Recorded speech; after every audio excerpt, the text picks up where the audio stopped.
Yun, good morning po mga ka-farmers. Araw na naman po ng Martes. Andito na naman tayo sa ating munting taniman mga ka-farmers para magbisita ulit mga ka-farmers. Siyempre, may isi-share lang din ako sa inyo ulit yung ating mayroon akong video nung nakaraan na nagtanim tayo ng ilang pirasong buto ng sitaw mga ka-farmers.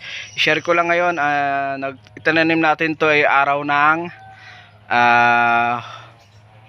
Huwebes mga ka-farmers, Thursday. Yan, bago tayo pumasok sa ating trabaho mga ka-farmers. Ayan nga po, i-share ko lang sa inyo.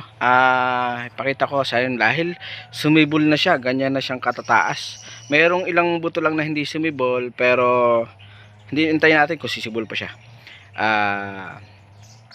Pakita ko po sa inyo mga ka-farmers. Yon mga ka-farmers, ito na nga po, ipakita ko po sa inyo yung buto na ang sitaw na ating tanim. Ilang piraso lang yan mga ka-farmers. Ito po, yun mga ka-farmers, diba? Alam ko sa huling butas na ito is 2 piraso lang talaga ang itinanim natin.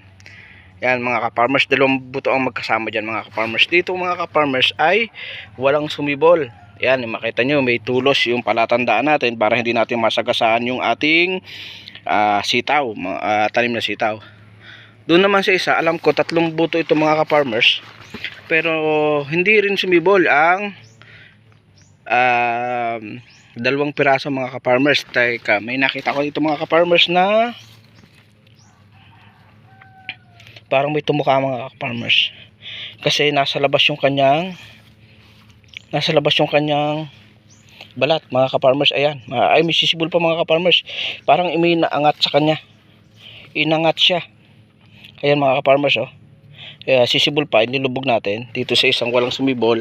Ayan, ito mga ka-farmers na kaya anak ko natin na nasa ibabaw lang siya ng lupa mga ka-farmers. Kulay blue mga ka-farmers, pero kung ang sisibol pa siya mga ka-farmers, ilubog uli natin.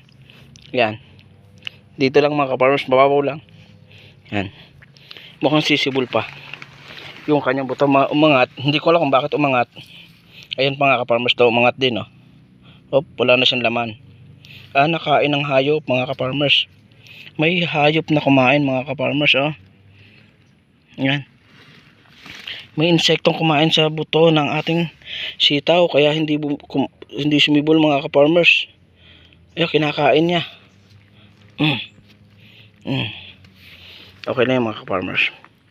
Ayan, bali meron tayong sumibol na dito ngayon ay sa 3 yung sibol, pero yung isa inilubog uli natin kasi mukhang sisibol pa yung isang buto. Nakita nga natin nakaangat, napansin natin. Ibig sabihin may mga insekto na nag-angat sa lupa mga ka-farmers. Hindi naman kasi kalaliman din ang lagay natin. Yan, 3 sumibol mga ka-farmers doon sa isang area. Bali konti nga lang naman yung buto natin mga ka-farmers. Kung yun, ang ilagay natin dito ay 8 buto sa area na to. Yang 3 yan, may tulos na yan. Nakita nyo mga ka-farmers, may 3 tulos na yan kung tawagin. Para hindi natin masagasa ay 8 buto dito sa una mga ka-farmers. Bali 9 na buto ang inilagay natin dito mga ka-farmers. 12 buto mga ka-farmers. Ito naman mga ka-farmers, kung tigtatatlo ito mga ka-farmers, dito may sumibol na 2 mga ka-farmers.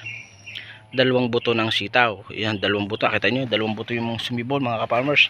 Dito naman ay 3 talaga yung sumibol mga ka-farmers. 3 talaga yung sumibol sa kanya. Doon naman sa kabila ay 3 rin mga ka-farmers. Ito naman ay iisa lang ang mga ka-farmers ang sumibol. Ang sumibol na buto ng sitaw. Ibig sabihin may 2 dong hindi sumibol. Dito naman mga ka-farmers sa pinakakuan ay isa ang hindi sumibol na buto ng sitaw mga ka-farmers. Pero at least meron tayong sumibol talaga mga ka-farmers. Ayun pag humaba-haba, lalagyan ko na ng gapangan yan mga ka-farmers.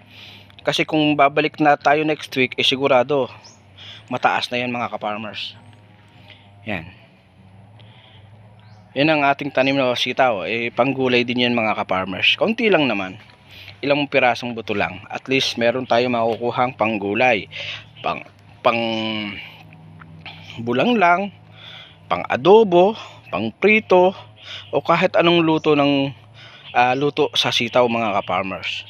'Di ba? Konti lang. At least meron ka. Hindi ka nabibili ng sitaw mga ka-farmers. Ang isang tali ng sitaw ngayon yung mga ilang piraso lang mga ka-farmers, 20 pesos. Meron mabibili ka 10 piso, pero mga 5 pirasong haba lang mga ka-farmers. Ito ngayon mga ka-farmers, mga bibilang ka lang ng araw, ilang araw pa ay sigurado may maaani ka na mga ka-farmers. Linggo, pagkasabi natin ilang linggo pa, mayroon ka nang maaani dyan mga ka-farmers na sitaw. Yan. Maraming salamat po sa mga sumusubaybay sa ating video. Lambing naman po ako ng konti sa inyo mga ka-farmers. Pa-like and share. Follow na rin po ng ating page.